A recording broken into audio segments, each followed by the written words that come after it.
Père Mathieu Villemot, bonsoir. Bonsoir. À la paroisse Saint-Honoré-des-Laux, au Trocadéro, et il y a depuis très longtemps, depuis plus de 25 ans, je pense, une antenne de l'association aux captifs La Libération, parce que sur le territoire de notre paroisse, il y a le bois de Boulogne et il y a la place de l'Étoile, l'avenue Foch, donc des hauts lieux de prostitution. Et donc la paroisse m'a chargé d'être relais avec l'association, et donc je tourne, je l'ai fait 2 fois cette semaine, mardi et jeudi, soit dans le bois de Boulogne auprès d'une prostitution surtout masculine, soit avenue Foch et place de l'Étoile essentiellement auprès d'une prostitution féminine. Donc nous allons en équipe sur le terrain rencontrer ces personnes là où elles sont. Nous sommes attendus, et si quoi que ce soit fait que nous arrivons en retard, on nous engueule. C'est ouais, vous n'êtes pas là. Si, oui, tout à fait. Oui. Donc vous êtes les bienvenus, ça montre absolument, absolument. Les gens sont absolument ravis de notre arrivée. Des vrais liens se tissent au long des années. Très rapidement, des contacts de vraie belle confiance se créent avec un certain nombre. Une conversation très libre. Bon, dans cet univers, tout le monde tutoie tout le monde.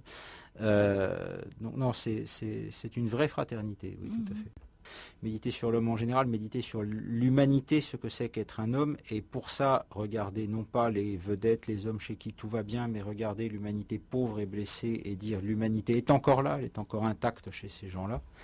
Et en sens inverse, sur le terrain, aller rencontrer une personne dans ce qu'elle a d'unique, montrer que chaque personne est irremplaçable, montrer que la rencontre qu'on fait à chaque fois est à chaque fois nouvelle. Donc c'est 2 façons complémentaires et indispensables d'être au service de l'humain et en particulier du pauvre, et à travers le pauvre d'être au service de toute personne humaine. Que le service de la personne humaine ne peut pas aller jusqu'au bout s'il n'entre pas dans une vraie réflexion rationnelle de ce qu'est la personne humaine, et en particulier le pauvre, parce que sinon on le simplifie, on le caricature. C'est ça, c'est justement. Alors justement, on parle ce soir de la dignité des pauvres. Alors, pauvres, vous en savez quelque chose sur le terrain, vous aussi, ont un enseignement profond à nous donner, mais on voit mal, on voit pas avec un vrai regard. Mais le pauvre, le vrai pauvre, le pauvre radical, c'est toujours l'échec de nos discours. C'est toujours celui qui nous prouve que les discours avec lesquels nous arrivons devant lui sont trop courts, ne collent pas. Et donc c'est celui qui nous oblige à toujours aller au-delà de ce que nous pensions d'abord, à toujours nous apercevoir que nos méthodes, nos techniques, nos certitudes sont trop courtes. Le pauvre, c'est celui qui nous montre que l'être humain ne se laisse jamais enfermer dans un discours donné.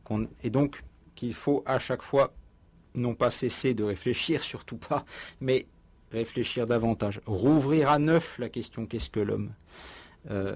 C'est pour ça que effectivement nous ne serons jamais à la hauteur du pauvre. Notre regard sur le pauvre ne sera jamais à la hauteur du pauvre et nous obligera toujours à aller encore plus loin. Au captif La Libération, nous travaillons essentiellement la nuit, évidemment. Et c'est une formule que je me dis souvent quand je pars pour aller en tournée avec Au Captif. Je me dis souvent, mais il s'agit d'aller plus loin dans la nuit. Les prostituées que nous allons servir sont dans la nuit et nous essayons de les rejoindre. Et pour ça, il faut aller constamment plus loin dans la nuit. Non pas matériellement se coucher de plus en plus tard, c'est pas le sujet, mais dans la nuit intérieure. Voilà, dans la nuit que eux affrontent, dans la nuit que eux portent, et nous qui venons du jour et de la lumière et de ces certitudes et de ces choses bien en ordre, eh bien, ils nous obligent à aller toujours plus loin dans la nuit du mystère de l'homme, dans la nuit du mystère du péché aussi, dans la nuit du mystère de la souffrance. En cela, le pauvre est une leçon infinie, dont on n'aura jamais complètement fait le tour. Savoir ce qui les a conduits là est souvent très difficile parce qu'ils sont très pudiques, ils n'ont pas forcément très envie qu'on s'en mêle de comment ils en sont venus là. Certains nous font des confidences, d'autres beaucoup moins. Mais par contre, ce qu'on voit très bien, c'est que ce qu'ils vivent aujourd'hui crée en eux un manque terrible qui est le manque de gratuité. Parce que par définition, ils sont dans un système qui fait que toute relation est commerciale, contractuelle, financière. Donc un manque terrible de gratuité, il faut aller les voir les mains nues. Il faut retrouver la gratuité complète. Et ça les touche énormément. Place de l'Étoile, dans la première tournée que nous avons refaite il y a 6 mois, toutes les filles nous ont dit « mais vous nous apportez quoi ?» Et sur un ton un peu agressif. Et quand on leur a répondu « rien », « ah alors ça va ». Parce qu'il y a 2 choses. C'est d'abord, elles se méfient de solutions prêtes, toutes prêtes, définies sans elles et dont on croit qu'elles sont les bonnes alors que ce n'est pas celles qu'elles veulent. Ça, c'est une des tentations du bénévole de croire mieux savoir que la personne ce dont la personne a besoin. Mais il y a aussi parce que ce dont elles ont le plus besoin, c'est de gratuité. Donc quand on dit mais je n'ai rien à t'apporter, on rouvre une vraie gratuité et dont on voit bien qu'elles en ont soif et qu'elles l'apprécient. Bon, ces personnes-là sont terriblement en manque de par leur activité, mais notre société de façon plus générale manque de gratuité. Nous sommes dans une société de libéralisme, de capitalisme, de commerce mondial. Alors c'est d'abord une grâce, parce que nous ne serions pas en train de parler dans une radio privée financée par des dons privés sans le libéralisme et l'argent et les circuits financiers. Donc il ne s'agit pas de diaboliser tout ça, mais ces choses-là qui sont d'abord bonnes, aujourd'hui ont pris une ampleur telle qu'elles créent chez nous tous le sentiment que tout dans notre vie est commercial, que tout dans notre vie est contractuel, que tout doit être évalué, doit recevoir des chiffres, etc. Nous sommes tous en manque de gratuité. Et la rencontre avec les prostituées nous réapprend à quel point la vérité de la personne humaine, son besoin profond, son lieu premier, c'est la gratuité. Que les échanges commerciaux sont des outils, mais qu'ils sont seconds. Et qu'en particulier, la relation à autrui première doit être une relation gratuite. Que les aspects de commerce, d'échange doivent venir après, doivent se rajouter au service de la personne, mais ne doivent jamais devenir la définition de la personne. Et ça, on voit bien que c'est un combat aujourd'hui. Réapprendre à la personne qu'elle n'est pas une marchandise, réapprendre à la personne qu'elle n'a pas à tout vivre de façon contractuelle et commerciale dans son existence, y compris, et puis redécouvrir que notre relation à Dieu n'est jamais commerciale, n'est jamais contractuelle. À l'extérieur, on me demande parfois, mais ça sert à quoi ce que vous faites? Parce que, soyons clairs, ça arrive que l'association réussisse à en aider à se réinsérer, à trouver un travail, à trouver un logement, ce qu'on veut, mais c'est une fois sur 100. Et c'est malheureusement très fréquent, ça nous est arrivé encore il y a 15 jours, qu'on retrouve au bois de Boulogne un type que l'association avait sorti du bois il y a 3 ou 4 ans. Et je réponds, mais à ça, au miracle de la rencontre, disait Patrick Giros, moi je dis, si nous leur donnons un quart d'heure où elles sont traitées autrement que comme une marchandise, déjà ça vaut la peine. Et du coup, ça nous réapprend à nous-mêmes que nous ne sommes pas des marchandises, que nous n'avons pas non plus comme bénévoles auprès des pauvres à nous vivre dans l'utilité, la performance, l'exploit. C'est une autre tentation du bénévole, je serai celui qui y arrivera. Je serai celui qui, moi, je saurais faire le avec. Sauveur. Voilà. Oui. Et quand on s'aperçoit que ça ne marche pas, on retrouve la désespérance. Mais non. Si un jour le Christ veut se servir de moi pour sauver une prostituée, surtout qu'il ne se gêne pas, mais c'est son droit le plus strict, mais c'est pas ce que moi j'attends. Moi, j'attends le miracle de la rencontre, que la personne ait daigné me dire bonjour, parler avec moi pendant un quart d'heure, c'est déjà immense. C'est déjà immense. C'est pour ça que j'y vais. C'est Nadia Bell, l'amour en colère.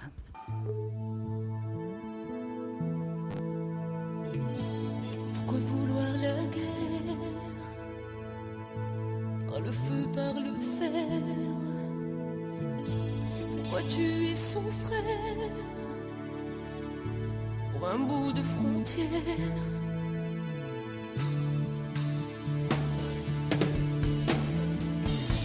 Provoquer la violence pour prouver sa puissance, cultiver l'arrogance pour régner sans nuance. On s'intéresse aux guerres comme au temps qu'il va faire. On regarde le 20h comme un film d'horreur.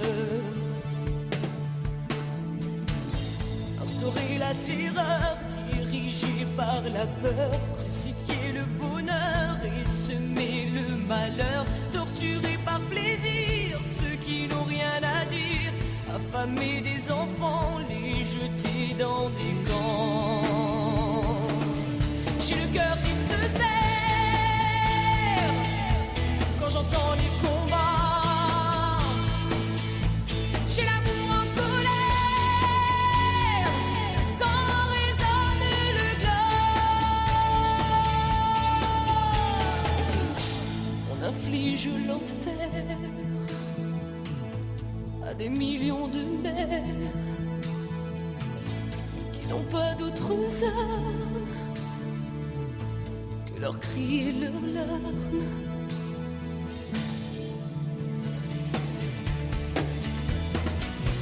On les extermine ici, on ignore par là, on joue avec la vie, on fait marcher au pas. Qu'est-ce que les religions seraient sans communion?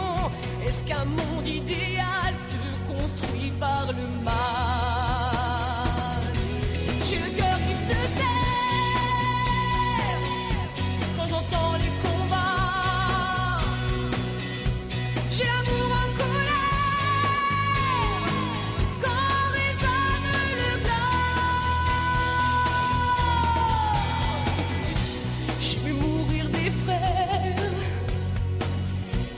des choix de prière. J'ai vu pleurer mon père, ces deux mots sont si fiers. J'ai le cœur qui se serre quand j'entends les combats. J'ai l'amour en colère quand résonne le glas.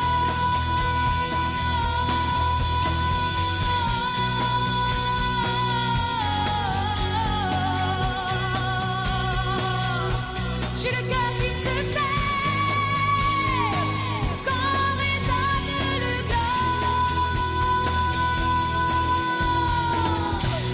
J'ai l'amour en colère.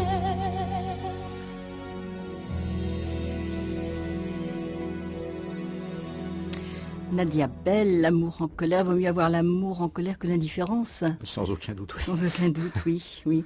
C'est vrai que le Christ se révèle d'une façon particulière à travers le pauvre. Oui. Mais pour voir le Christ à travers lui, qu'est-ce qui est à convertir en moi? Peut-être l'image que nous avons de nous-mêmes, peut-être l'image que nous avons de l'homme. Alors si on parle de ce qui se passe aujourd'hui, on voit bien qu'il y a une pipelisation générale, hein. Vous achetez n'importe quel journal et vous avez à la une un visage superbe d'homme ou de femme, 3 fois sur 4 de femmes, qui a 17 ans ou qui donne l'impression de les avoir et qui vous dit que tout va bien dans sa vie. Et on vous livre constamment le palmarès des 200 plus grandes fortunes, des 50 actrices les mieux habillées, des 80 sportifs les plus je sais pas quoi. Bon. Donc l'homme comme performance, comme succès, comme jeunesse, comme glamour, comme tout ce qu'on veut. Et alors là-dedans, la croix du Christ n'a pas grande place, n'a pas grand sens, et le pauvre n'est plus qu'un déchet finalement. Donc il nous faut réapprendre que, bien sûr, ces gens-là que je viens de citer ont le droit de vivre, hein, tant mieux s'il y a des gens dans qui tout va bien et qui sont riches, jeunes, beaux et fiers de l'être. Parfois les people sont des victimes d'ailleurs, mais tant mieux s'il y a des gens chez qui tout va bien, Oui, en tout cas. Bien sûr, ça on Mais peut s'en réjouir. Oui. Voilà, mais réduire l'humanité à ça est catastrophique. Oui.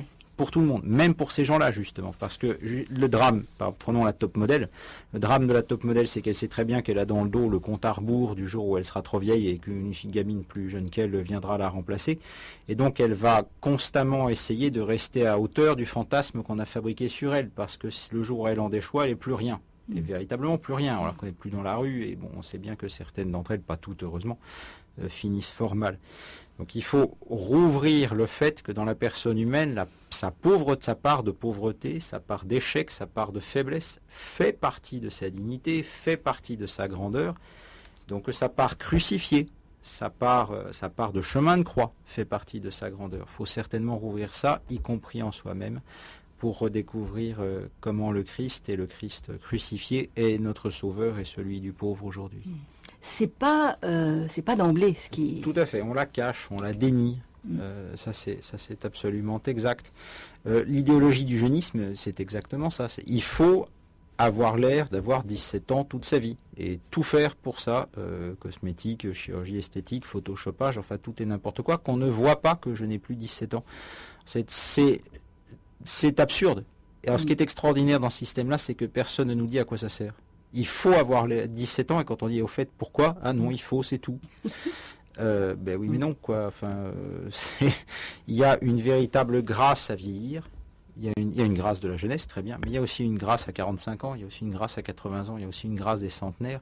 Il faut, y compris dans le vieillissement physique, y compris dans le vieillissement de l'apparence, il y a une grâce du corps vieilli qu'il faut oser redécouvrir, et pour ça, oser le contempler patiemment, oser être longuement à son service, oser poser les yeux dessus longuement et pas constamment dénier en disant mais non, aujourd'hui, même à 85 ans, on est encore jeune.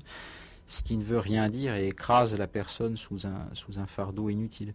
Donc en effet, notre époque cache ça, comme on ne meurt plus à la maison, on ne meurt plus entouré des siens, les cimetières ne sont plus dans les villes, donc tout ce qui rappelait à nos arrière-grand-mères qu'elles étaient mortelles est aujourd'hui dénié, caché, recouvert, ou au contraire, par la violence des médias, mis en scène de façon exhibitionniste. Mais alors c'est pas moi, c'est les autres, c'est là-bas, c'est en Irak, mais moi j'ai toujours 17 ans, rassurez-vous, tout va bien. Donc c'est vrai qu'on ne veut plus voir la pauvreté en soi, on ne veut plus voir sa propre pauvreté. Et ça, c'est catastrophique parce qu'elle appartient à ma vérité et à ma dignité. Il y a le fantasme qu'on pourrait vivre en santé parfaite. Google est en train de lancer un énorme programme pour étudier ce que peut bien être la santé parfaite. Alors si j'ai bien compris, je n'ai pas encore eu le temps de voir les détails du programme, mais il s'agit de prendre des individus les plus en santé possible, d'étudier leur corps de très près sous le maximum de facteurs. Et avec ça, on va établir un de ces jours la cartographie du corps humain en santé totale et qui deviendra la norme par rapport à laquelle on étudiera toutes les maladies. Mais ce corps, il n'a jamais existé, il n'existera jamais, il ne sert à rien. À un instant T, on a tous des problèmes. On a tous la gorge sèche, la digestion pas facile, les jambes lourdes ou une oreille qui siffle ou que sais-je. Et c'est pas grave et on vit avec. Et c'est normal. Et on est en train de presque nous criminaliser de ne pas être perpétuellement au maximum de nos capacités. Ce qui aggrave notre souffrance et nous empêche de sereinement l'assumer et apprendre à vivre avec. Donc c'est absurde. Oui. Ce sont des logiques de mort en réalité parce que l'être humain vivant ne sera jamais parfait. Donc si on lui donne comme norme la perfection, eh ben on l'a déjà condamné à mort en fait. Et on l'a déjà culpabilisé, on l'a déjà criminalisé. Donc en effet, ce sont des logiques de mort. Si vous n'êtes pas conforme au fantasme de la société, on n'est plus très sûr que vous soyez un être humain. Ce qui, je le répète, aggrave la souffrance et empêche d'apprendre à vivre avec. Comment l'homme en est-il arrivé là ? Alors, il y a plusieurs facteurs. L'un d'entre eux, c'est que nos capacités sont devenues des devoirs. Nos capacités dans tous les domaines ont explosé dans les 150 dernières années, en particulier dans le domaine médical, justement. En 1800, un médecin ne savait pas faire grand-chose d'autre que vous expliquer que vous alliez mourir. Aujourd'hui, on a des tas de solutions pour des tas de choses. Et donc, on a laissé se créer le fantasme qu'on aurait des solutions pour tout, et des solutions tout de suite. Ce qui n'est pas vrai. On a de plus en plus de solutions pour de plus en plus de choses, mais on n'a pas de solution pour tout. Et c'est pas parce qu'on arrive à résoudre de plus en plus de problèmes qu'un jour il n'y aura plus de problèmes. Et on a laissé s'installer ce passage à la limite. Et puis le fait que notre Occident, en se déchristianisant, ne regarde plus la croix en face. Même nous catholiques d'ailleurs, même en terrain catholique, c'est difficile de parler de la croix, c'est difficile de dire que la souffrance a un sens, c'est difficile de dire que Jésus a souffert pour moi, a pris mes souffrances. Oui, mon père, me ramenez pas à la religion du 19e siècle, on en a assez souffert, vous ne vous rendez pas compte, le catéchisme de mon enfance, enfin, mais c'est la vérité, c'est la parole de Dieu, c'est ce qui faisait vivre les saints du XVIIe siècle. Donc, c'est difficile de redire ça. Donc, il nous faut oser reposer les yeux sur la croix, y compris sur ce qui est là d'insupportable, de scandaleux, de difficile à regarder en face. Il nous faut refaire cette expérience. Et le service du pauvre est un lieu majeur pour faire cette expérience. Pour nos arrière-grands-pères, qui n'avaient pas que des avantages d'ailleurs, parce que ça signifiait aussi qu'on ne faisait pas grand-chose pour lutter contre, et que quand les progrès médicaux sont arrivés, parfois ils se sont heurtés à une résistance vive de la part des populations. Bon, il ne faut pas non plus héroïser les temps anciens, mais c'est sûr qu'il y avait une évidence de la croix, de la souffrance, de la mort que nous avons perdue. Bon, il faut se souvenir que les progrès sont au service de l'homme et pas l'inverse. Et je vais prendre un exemple très simple, c'est par rapport aux jeunes, ce qu'on appelle chez les jeunes faire des expériences. Un jeune Français d'aujourd'hui qui vient d'un milieu pas trop défavorisé a des tas de possibilités que son arrière-grand-père n'avait pas en termes de voyage, de sport, d'études, de rencontres. Bon, c'est très bien qu'il en profite. Mais par contre, et moi je me souviens quand j'étais adolescent de la pression à ce niveau-là, l'idée que ma personne vaut plus que les expériences que j'ai la possibilité de faire et que c'est à moi de décider librement ce que j'ai envie de faire ou pas. Du coup, ça nous donne des responsabilités plus lourdes qu'avant. Ça, c'est très clair. C'est une des croix de l'homme moderne par rapport justement à nos ancêtres. C'est que comme nos possibilités sont immenses, nous avons beaucoup plus de choix concrets à faire que nos arrière-grands-parents. En caricaturant un peu, en 1800, un Français savait qu'il mourrait dans le département où il était né, avec la profession qu'il avait à 12 ans, qui était plus ou moins la profession de son père d'ailleurs, et en ayant gardé la religion et en gros les opinions politiques de son père. J'exagère un peu, les choses étaient un peu plus mobiles que ça, mais bon. Aujourd'hui, les gens qui nous entourent, dans leur vie, vont changer plusieurs fois de région, si pas de pays, de métier, de partenaire, éventuellement de religion et d'opinion politique à quasiment toutes les élections. Donc, sans compter qu'ils auront fait justement des expériences multiples et variées. Donc, nous avons des responsabilités constantes, beaucoup plus lourdes. On parlait des progrès médicaux. À l'époque où il n'y avait pas grand-chose à faire contre les maladies sauf prier, la responsabilité du malade était à peu près nulle. Mais aujourd'hui, par exemple sur Ebola, ce qui se passe en Afrique, on a vu les responsabilités terribles qu'ont dû prendre un certain nombre de gens. ces fameux traitements expérimentaux, on les tente ou on les tente pas? L'OMS a d'abord dit non en disant on ne peut pas imposer ça aux Africains, on n'est pas sûr que ça marche, on n'a pas fait de test sur les hommes. Et puis finalement, devant la pression des événements, on a dit allez hop, on y va.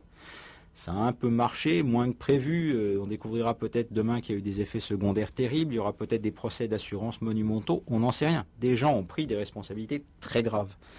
Bon, et ça, et je n'aurais pas aimé les prendre à leur place et je ne vais certainement pas leur donner de leçon, savoir s'ils ont eu raison de le faire ou pas. Mais c'est un poids très lourd et nous avons du mal à le porter et nous ne savons plus très bien quoi en faire et donc nous espérons qu'il y ait quelque part un système qui décidera pour nous ou qui fera que nos décisions deviendront évidentes. Or, elles ne le sont jamais. On décide toujours dans l'incertitude, on décide toujours dans un certain flou, dans la fumée des batailles, disait Clausewitz. De nos jours, on voit parfois des gens qui seraient très volontaires pour des opérations immenses qui sauveraient des milliers de gens, mais qui ne sont pas volontaires du tout quand on leur dit vous allez nous aider à servir le café pour les 3 personnes qui sont là-bas. Ah, mais ça ne sert à rien, c'est que 3 personnes. Oui, mais bon. L'idée de servir les pauvres est heureusement assez universelle. Bouddha y insistait beaucoup, par exemple. On la voit pas mal chez les Grecs aussi, mais l'idée que le pauvre a une dignité spéciale, c'est une invention juive et chrétienne. Ça, tout à fait. Nous sommes les seuls à le tenir. Oui, c'est certainement un thème qui a traversé un peu toute l'histoire de l'Église. Il y a des homélies de Saint Jean Chrysostome. Il y a au cœur des confessions la rencontre du clochard ivre par Saint Augustin et sa méditation sur le fait que ce clochard ivre, finalement, est plus proche de Dieu que lui.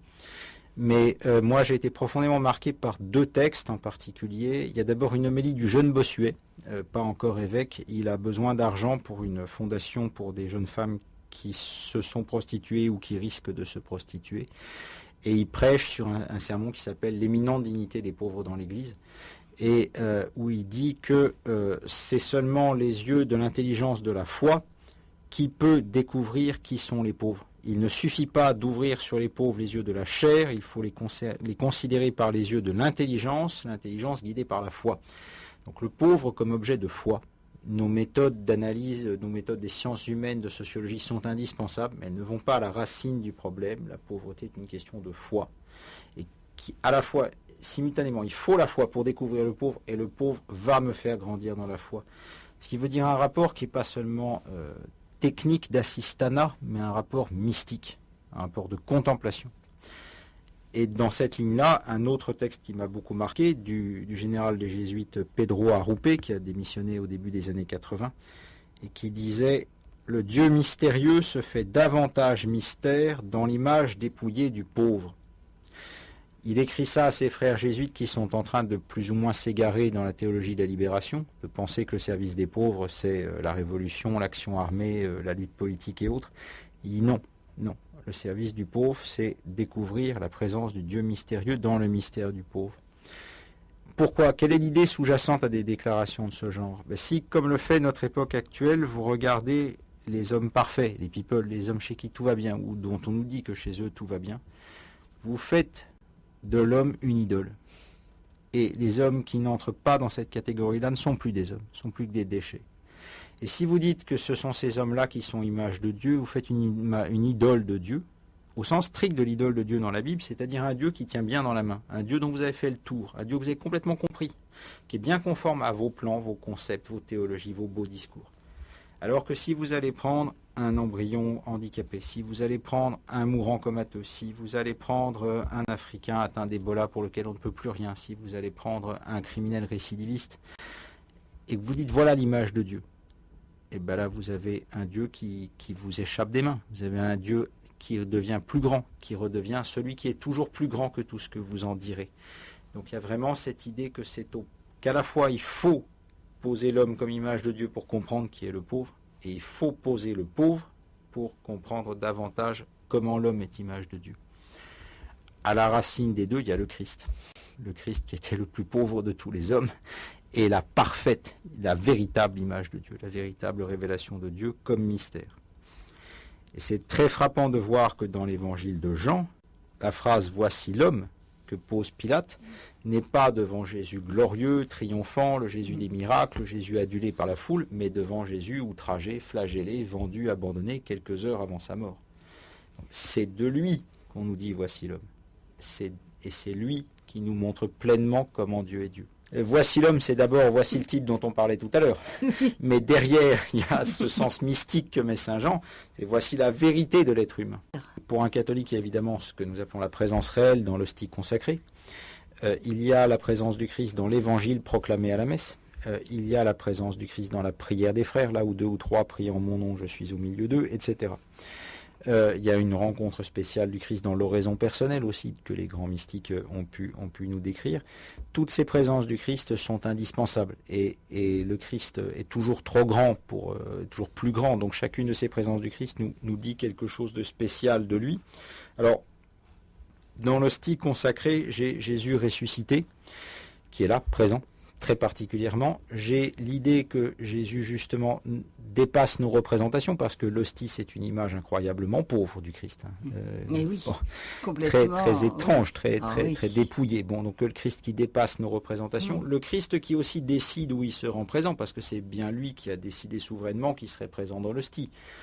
Et pas autre, de cette manière-là, Saint Louis-Marie de Montfort dit quelque part, il aurait pu choisir un diamant au lieu du pain et il a librement choisi le pain. Le pain, oui. Donc le Christ qui fait ce qu'il veut. L'évangile proclamé nous donne l'histoire du Christ, nous rappelle que nous n'avons pas le droit d'inventer un Christ à notre image, que l'histoire du Christ elle est fixée, elle est connue, il a fait des choses précises, il nous a dit des choses précises, on n'a pas le droit de réécrire son message, donc le Christ comme maître, comme enseignant. Le pauvre, il me semble qu'il nous donne 2 choses essentielles, c'est d'abord l'actualité de la croix.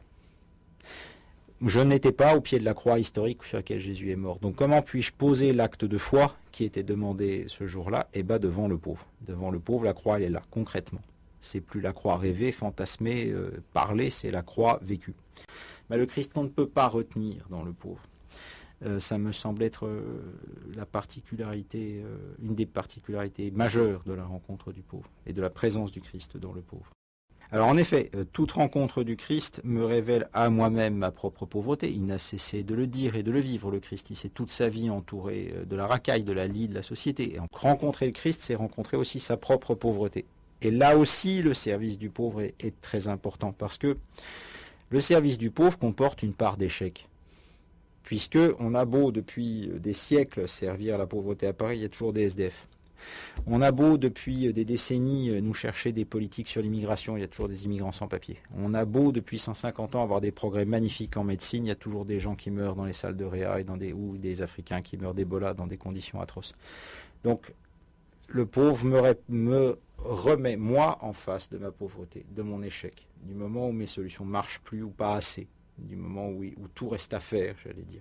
Et donc, il m'oblige à me redécouvrir pauvre. Et ça aussi, c'est extrêmement précieux. Tant que je suis dans l'assistance, je suis le type formidable qui vient par pure générosité aider un pauvre type, ce qui est encore une aliénation.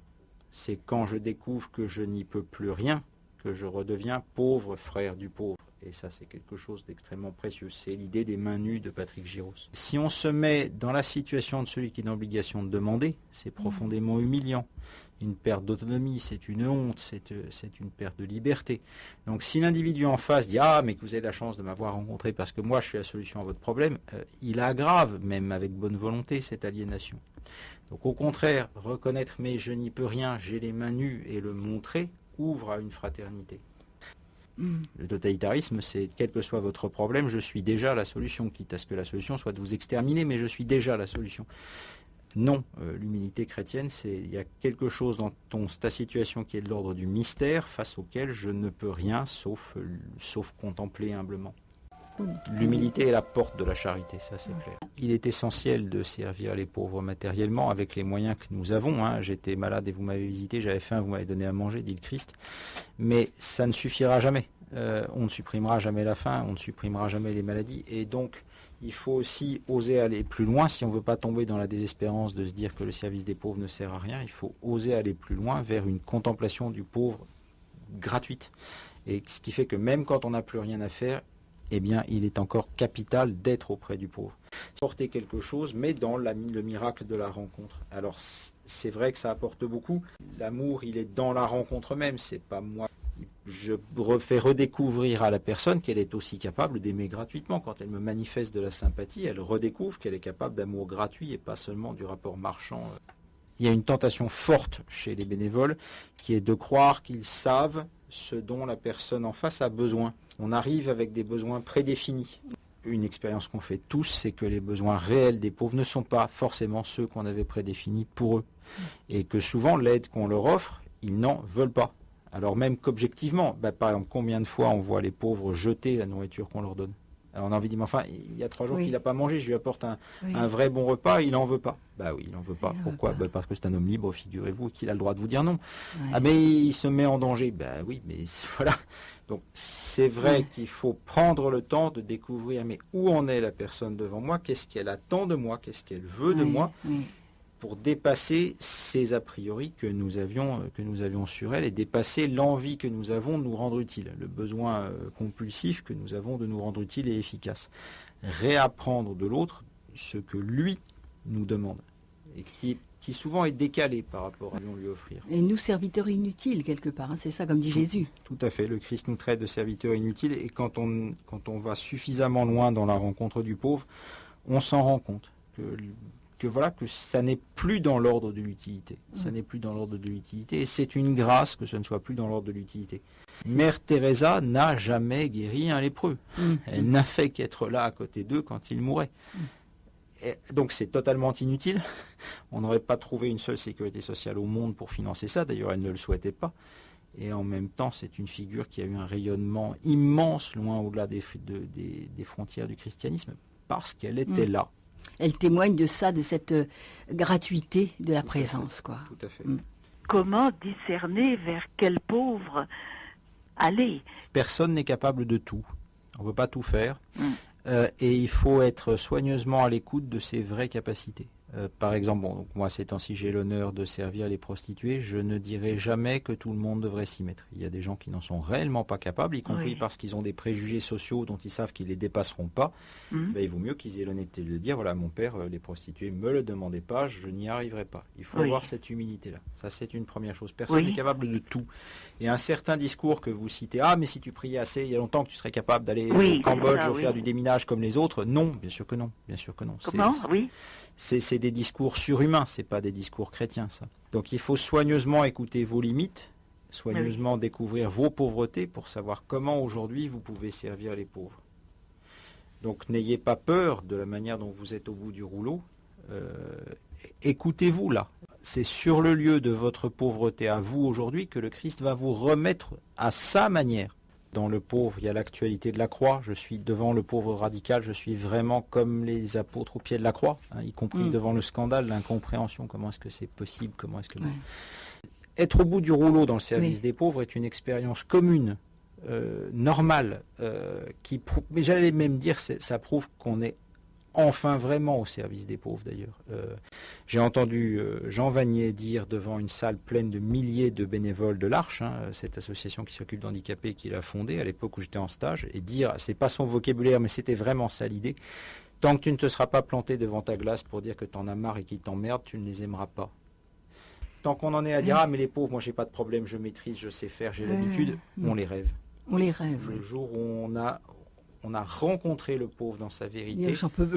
On entend le Christ dire un jour, alors que quelqu'un vient demander un miracle pour guérir son fils, si ma mémoire est bonne, on entend le Christ faire cette réponse inouïe, jusqu'à quand vous supporterai-je?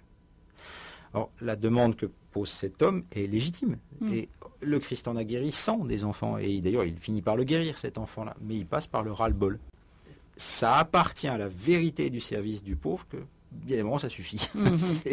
Crucifier le fantasme que j'avais du parfait bénévole qui supprimera la pauvreté à Paris et découvrir que c'est dans ma faiblesse que le Christ vient me chercher pour m'amener au geste peut-être pauvre, peut-être petit, peut-être humble que lui attend de moi et non pas mes grands plans grandioses selon. Et puis là je serai libre et la personne devant moi sera respectée. Je ne serai pas l'individu qui vient écraser l'autre sous des solutions préfabriquées, mais je viendrai de liberté à liberté, en fraternité. Partir avec humilité et en même temps une couche de sens supplémentaire. Quand le Christ dit des pauvres, vous en aurez toujours, moi vous ne m'aurez pas toujours. Il nous dit aussi, il y a un moment où moi il faudra aller me chercher auprès des pauvres.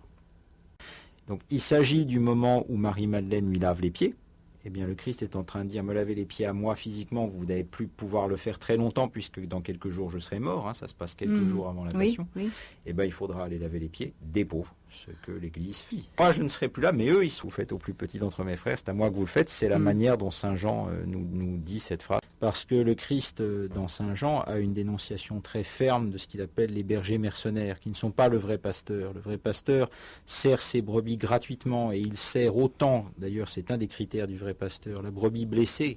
Il a même un choix préférentiel pour la brebis blessée. Il ne s'occupe pas que des brebis bien grasses qui vont lui rapporter beaucoup de lait et de laine. Et donc il n'est pas comme les pasteurs mercenaires. Et on voit bien comment le pasteur mercenaire est très fortement comparé à la prostituée. C'est deux manières de vendre ce qui devrait être donné. D'un côté son corps et son amour, de l'autre la grâce. Je vais servir les prostituées aussi pour redécouvrir la gratuité de mon sacerdoce. La population prostituée est facilement pieuse, chrétienne ou musulmane, et donc ils parlent entre eux beaucoup de Dieu et de questions religieuses facilement. Une des dernières paroles du Christ en croix, c'est « j'ai soif ».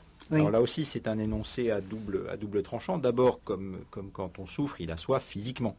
Mais aussi, les mystiques vont très rapidement dire il a soif d'aller au bout de la volonté de son Père, y compris par la mort. Il a soif que nous acceptions le salut qu'il nous offre. Il a soif que nous le rejoignions. Le rapport du Christ à nous est un rapport passionnel, un rapport charnel, un rapport brûlant. Et de même, il faut nous redécouvrir que nous avons besoin de Jésus. Nous devrions arriver à l'Eucharistie en crevant de faim, littéralement, et non pas en ayant le sentiment de faire une action pieuse et bien cadrée. Nous devrions crever de faim de l'Eucharistie. Parce que c'est la vérité de notre condition humaine, que d'avoir intrinsèquement besoin du Christ. À nouveau, aujourd'hui, je pense qu'on fait tout pour nous persuader que nous sommes parfaits ou que nous pourrions le devenir très facilement. On fait tout soit pour résoudre tout de suite nos problèmes, soit pour les cacher, soit pour nier que nous avons des problèmes. On fait tout pour nous présenter l'idée que si nous faisions les choses comme il faut, il n'y aurait aucun problème. Donc on ne s'autorise plus à être pauvre, on ne s'autorise plus à être dans l'échec, on ne s'autorise plus à être dans le besoin, puisque théoriquement, il suffirait de claquer dans les doigts pour résoudre tout de suite nos besoins. Donc il faut s'en redonner le droit déjà. Une piste, c'est peut-être d'abord à nouveau le service des pauvres, mais aussi par exemple la lecture des grands maîtres mystiques. Allez voir comment une Thérèse d'Avila se comporte devant Jésus. C'est complètement fou, c'est complètement volcanique. Thérèse de Lisieux fait pareil aussi. Quand elle a besoin de quelque chose de Jésus, elle lui donne un ordre et puis prie de s'exécuter, Et le pire, c'est qu'en général, il le fait. Et nous, au contraire, une espèce de relation bien cadrée. Parfois, je dis dans mes homélies, mais nos oraisons ressemblent à un discours de sous-préfet quand le président de la République arrive, donc quelque chose de totalement protocolaire, bien cadré, bien précis, où surtout il faut ne vexer personne. Et non, redécouvrons chez les mystiques, comme dans les rencontres de l'Évangile, l'audace de l'amour dans la rencontre avec le Christ. La syro-cananéenne qui vient demander la guérison de sa fille. Je suis pas venu pour les chiens, mais les chiens mangent les miettes qui tombent de la table. Oui, c'est un rappel. La Samaritaine, donne-moi à boire, mais qui es-tu pour me demander vraiment. Il faut redécouvrir ça dans sa relation au Christ. Quelque chose de païen dans la relation au Christ, parce que c'est les païens qui arrivent devant Dieu, une espèce d'énorme machin inquiétant qu'il faut pas trop déranger, parce que sinon ça va devenir méchant. On voit ça très bien chez Homère, on voit ça très bien dans les mythes grecs. Contre avec le pauvre est une école, parce que les vrais pauvres, alors je pense en particulier à l'univers des SDF ou des prostituées, sont envers nous d'une franchise incroyablement brutale. Il y a l'autre jour à l'accueil de Saint-Honoré-des-Laux une SDF qui vient me demander en gros que je résolve son problème, que je lui trouve un boulot et un emploi, ce qu'évidemment j'étais bien incapable de faire. Et du coup elle me répond, vous savez, je vais prier pour que vous mouriez et Jésus a l'habitude de m'exaucer. Dis donc. Voilà, au moins les choses sont claires. C'est clair. Dis donc. Mais on n'est pas très loin de la cananéenne qui dit au Christ, je suis une chienne, mais les chiennes mangent les miettes. Ça réapprend avec le Christ, spécialement ce soir, peut-être parce que hier soir je tournais auprès de ces personnes à l'Étoile, mais ça réapprend en nous cette fierté. Effectivement, depuis le début de la soirée, on dit le pauvre comme si c'était unique. En fait, il y a des pauvretés extrêmement différentes. C'est pas la même chose d'être personne âgée, d'être prostituée, d'être comateux, etc. Et chaque pauvreté a ses leçons spécifiques. Alors, on vient de dire, par exemple, que le SDF a une capacité à me réapprendre la liberté. Le SDF, dont le problème est qu'il n'a pas de logement, me rappelle plusieurs choses. D'abord, il me montre le Christ qui, à un moment, se vante de ne même pas avoir pierre où reposer la tête. Donc, il me rappelle que le Christ lui-même a toujours été en mouvement, n'a jamais voulu se laisser enfermer nulle part, même le tombeau n'a pas pu le retenir. Le SDF me redit aussi qu'aucun d'entre nous n'a encore sa demeure finale, parce que notre demeure finale, c'est la Jérusalem céleste. Donc la personne qui a sa superbe villa à Miami Beach n'a pas encore sa véritable demeure. Sa véritable demeure. Il y a mieux. qui l'attend. Et il faudra qu'il lâche sa villa de Miami Beach pour... Ou par exemple, je me souviens, avant, j'étais dans la banlieue de Bruxelles et il y avait un SDF américain qui s'était fabriqué une tente infâme dans un comment on appelle ça, dans un terrain vague assez immonde, mais à l'entrée de la tente, il avait planté le drapeau américain. Et ça m'avait frappé en me disant, mais voilà, cet homme nous dit qu'un logement vrai, c'est pas seulement des murs, un toit, etc., qui lui manquait cruellement, et c'est tragique que ça lui manque, il faudrait qu'il le trouve. Mais un logement, c'est aussi une fierté. Il me rappelait aussi quelque chose d'essentiel, c'est que l'homme n'a pas seulement besoin de pain, comme dira le Christ, il a aussi besoin de fierté, d'identité, de reconnaissance, de valeur, et cet homme avait réussi à les incarner dans son drapeau américain, qui était la seule chose à peu près en ordre dans sa pauvre tente miteuse. Donc voilà, chaque pauvreté m'apprend des choses spécifiques sur l'homme, sur Dieu, sur moi, sur ce que c'est qu'être pauvre. Voilà. Si vous allez voir les prostituées pour les réinsérer, on dira je serai celui qui leur trouvera un boulot, qui les sortirait de là, qui font qu'elles arrêteront la drogue, qui est assez fréquente dans ce milieu, etc. Au mieux, ça vous prendra des années. Et de toute façon, ça ne réussit qu'une fois sur 100. Je disais tout à l'heure, on a très souvent cette expérience au Captif La Libération de retrouver au Bois de Boulogne des gens qu'on avait sortis du Bois de Boulogne. Donc si on est seulement dans cette attitude de service technique, les fruits seront rares et ils viendront très tard. Mais si vous arrivez en disant, voilà, déjà ce que je veux, moi, c'est contempler l'homme là où il est, y compris dans sa pauvreté, ça se fait tout de suite et ça se fait à tous les coups. Si le service des pauvres, c'est un service technique, il n'y a que les techniciens qui y arriveront. Si les services des pauvres, c'est ça, tout le monde peut le faire. Oui. Le lieu majeur où apprendre à servir les pauvres, c'est de les servir et de durer. Et on disait tout à l'heure, il y aura forcément des échecs, on trouvera forcément des prostituées qu'on avait sorties qui ont replongé, il y aura forcément des SDF qui jetteront sous nos yeux la nourriture qu'on leur donne, ou bien on leur trouve un travail et puis 2 jours après, l'employeur rappelle en disant il n'est pas venu ce matin. C'est inévitable. Surmonter ces échecs, ne surtout pas laisser tomber à cause de ces échecs, mais durer, aller au-delà de ces échecs, comme les apôtres ont fait l'expérience d'aller au-delà de la croix, de devoir attendre Pâques. Et c'est dans la durée, c'est dans le long terme, c'est dans l'au-delà de l'échec que commence le véritable fruit spirituel. Alors on a nommé plusieurs murs de Berlin ce soir entre le philosophe et celui qui est sur le terrain. On dit tout à l'heure, il n'y a pas un racisme social qui fait que les riches seraient tous des méchants et les pauvres tous des gentils, c'est pas si simple. Et de même, il faut casser l'idée qu'il y aurait d'une part les bonnes sœurs enfermées dans leur couvent qui ne font que prier, et d'autre part les bénévoles qui ne font que servir le café. Le véritable bénévole doit avoir une vie de prière personnelle, une vie d'oraison. Il n'est pas obligé de faire 5 heures d'oraison par jour comme le faisait Saint Vincent de Paul, mais qu'il ait une rencontre personnelle avec le Christ, c'est indispensable, parce que ces 2 lieux se répondent l'un à l'autre fortement, et c'est un lieu où il se découvre lui pauvre face au Christ, l'oraison, et où il réapprend que c'est bien avec le Christ qu'il va auprès des pauvres. Donc ça, c'est certainement quelque chose d'essentiel. Et puis, on vient de l'évoquer d'ailleurs avec un auditeur, la confession. La confession, je suis pécheur, c'est ma pauvreté numéro 1, c'est mon problème numéro 1 quand je rencontre les pauvres, parce qu'évidemment, ils vont être les victimes numéro 1 de mon péché, parce que c'est les plus vulnérables. Et donc, allez faire l'expérience de la miséricorde du Christ, de la gratuité de la miséricorde du Christ. On entend souvent, oui, se confesser c'est trop facile, vous avez tué père et mère, et puis en 5 minutes un prêtre vous pardonne. Mais c'est fait pour vous rappeler que le pardon ne s'achète pas, il se donne. Donc là, on fait vraiment cette expérience de miséricorde, de gratuité, de pauvreté, c'est certainement indispensable. Un bénévole qui est habituellement au service des pauvres et qui ne se confesse pas, il lui manque quelque chose de grave. Heureusement, la charité divine est assez puissante pour passer par n'importe qui, mais il lui manque quelque chose de grave. Ça fait partie d'un itinéraire normal de bénévole que de se confesser régulièrement.